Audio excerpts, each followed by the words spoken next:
Stock markets can be very confusing, difficult to understand, and volatile. For the most part, individuals find themselves seeking advice from bankers since they feel a small percentage management fee is worth the expense in order to manage their hard-earned savings. Those in the finance industry receive incentives to sell particular products and therefore cannot be trusted. The Money GPS is the foundation of knowledge, empowering humanity to think for themselves. You came here for the truth, so let me unveil that for you. Today we are going to discuss how do stocks work, and I'll use these easy explanations with diagrams to support that to make it simplified for everyone. Now, before I begin, I wanted to suggest that this is not a definitive, complete, comprehensive list of everything. This is just a few points that I wanted to share. So let's look at what is a stock, how do they work, and the basics of these stock investments and paper assets in general. So we're going to take this from my book. A private company is normally stuck with funding from traditional sources such as banks and individual investors. So we're going to get into the history for just a brief moment here, see where this all began. You as an individual, if you need money, you could do one of two things. You can go to another individual and borrow that money, or perhaps you can go to the bank and get a loan. Well, companies do essentially the same thing. But with the stock market, they could issue shares publicly, and that allows them to potentially expand exponentially. This really started to take off with the London Stock Exchange in 1688. And in fact, it actually opened because it needed to finance two voyages. And that was hundreds of years ago, yet the same theories are used today in the stock markets we have. Yes, they are more modern and they're electronic and what have you, but the principles are the same. Let's move on to this further explanation from the book. A share is simply a divided unit of the value of the company. People are always asking the question, what exactly is a share? Well, let's break that down, discuss exactly how they come to that. Every company issues a certain amount of shares at any given time. One company might have 1 million shares, another company might have 1,000. But that's just the way it works. Every company is, in fact, different. And then you look at this here. The current value of the company, which they call the market cap, divided by this number, the shares, equals the current share price. I can actually show you an example of that, so just hang on for a second as I turn over to this. If a company is worth $100 and it issues 10 shares, its current stock price is $10. So that's how they come to that conclusion there. I can even show you a diagram to further explain this. Once again, from my book, $100 market cap. So if the company is worth $100, that's divided into 10 pieces or shares. So 10 different shares they can have. That's $10 per share. Pretty oversimplified example, but it gets the point across. That's how they come to this price. It isn't really convoluted and confusing. This will explain it very easily. And this right here is just an example showing you Apple. And this is from Google Finance, and you can see a bunch of different numbers. You see the share price, that's $114.71 at this time of the video.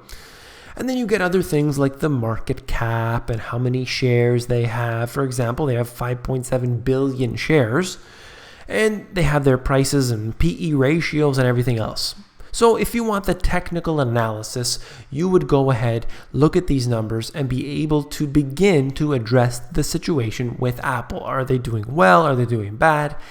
You need to look at things like volume, for example. If it is a particular day that has too much volume or very high rates of volume, that could potentially mean people are buying or people are selling at a higher rate. So we could see volatility all in conjunction with volume. So pay attention to these. There's much detail that we could go in here, but it is definitely not for this video. Let's look at this. we have different types of investments. Remember that it's not just buying a particular stock. So you don't just buy Apple stock. You may buy a mutual fund. You may get with your pension fund, for example, and they are invested in stocks. But what about even ETFs? ETFs are a different activity. What they do is basically, it works like a mutual fund, except the fact that it is traded just like a stock. It's similar to a mutual fund that is managed by someone else, but it trades as an individual stock, so you can buy or sell at any second. So many people are getting into ETFs right now, and this is becoming very interesting because it has lower management fees than traditional mutual funds, but also gives you the flexibility. So many people are definitely choosing ETFs over traditional mutual funds. Then we look at the PE ratios, the price to earnings ratio. This happens to be from the Shiller index. Very important to note Shiller because of his ability to calculate going back all the way to the 1800s. So price earnings ratio is definitely one of the major values that are used, or indicators that are used to determine is the stock market or a particular stock overvalued or undervalued. So between 1881 and 2015 in the United States, the average is 17. In July, it reached to 27. Okay, so think about that for a second. It's completely overvalued, the stock market as a whole. Some are higher than others, of course, but that's the stock market as a whole. So we could say that on average, the stock market is extremely overvalued.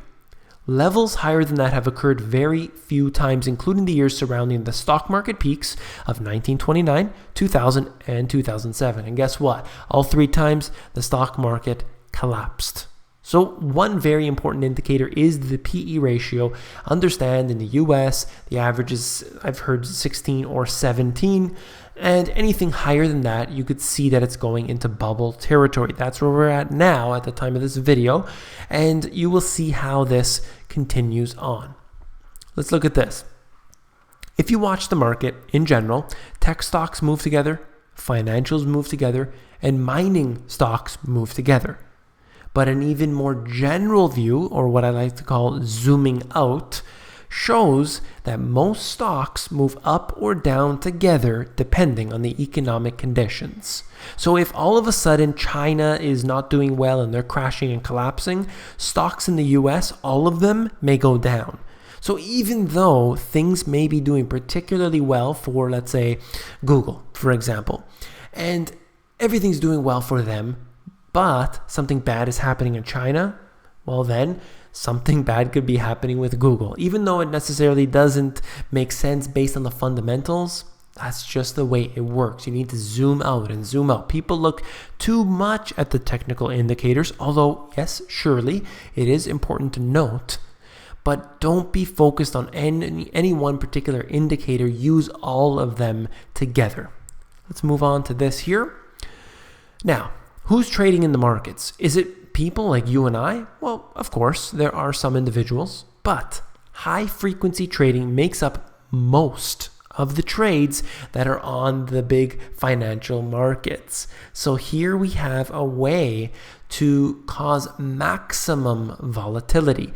You can see this chart right here showing you the flash crash of 2010 as it declined 1,000 points almost instantly. What happened here to cause that? Well, basically computer algorithms, high frequency trading was definitely a reason why this did occur. There are many different explanations for it, but it's some sort of computer algorithm which was triggered that caused this. All of the trades that are going on today are done by computers in most cases, all the big trades, and this right here affects the markets big time. You cannot have a realistic 1,000 point drop and not have that be caused by computers. So it's very risky, so you need to be watching out for this type of activity. That's all I'll say for this video. If you found it informative, please give me a thumbs up. If you want more of these videos, at my website, I have the Money GPS free e-course. You can click on the link over there. You go to themoneygps.com and just click on the free e-course link, and it will give you all the different videos I'm consistently adding to that. Now, many people on this channel here may have found this video a little too simple for them, but please understand that there are many out there who are just getting into this information, and we need to empower them to understand exactly what's going to happen. There are no real educational systems that are teaching people the basics of finance. That's what I aim to do. That's what my free e-course is.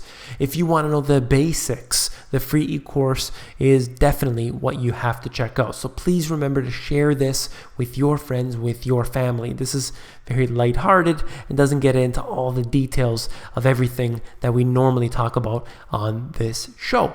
So please give me a thumbs up, really helps me out a lot. And last but not least, if you found this video informative, you'll definitely find my book, The Money GPS, even more informative. You can actually look through the book. If you go over to Amazon, they have this look inside feature. It allows you to flip through the pages of the book and see if you like it. Take care.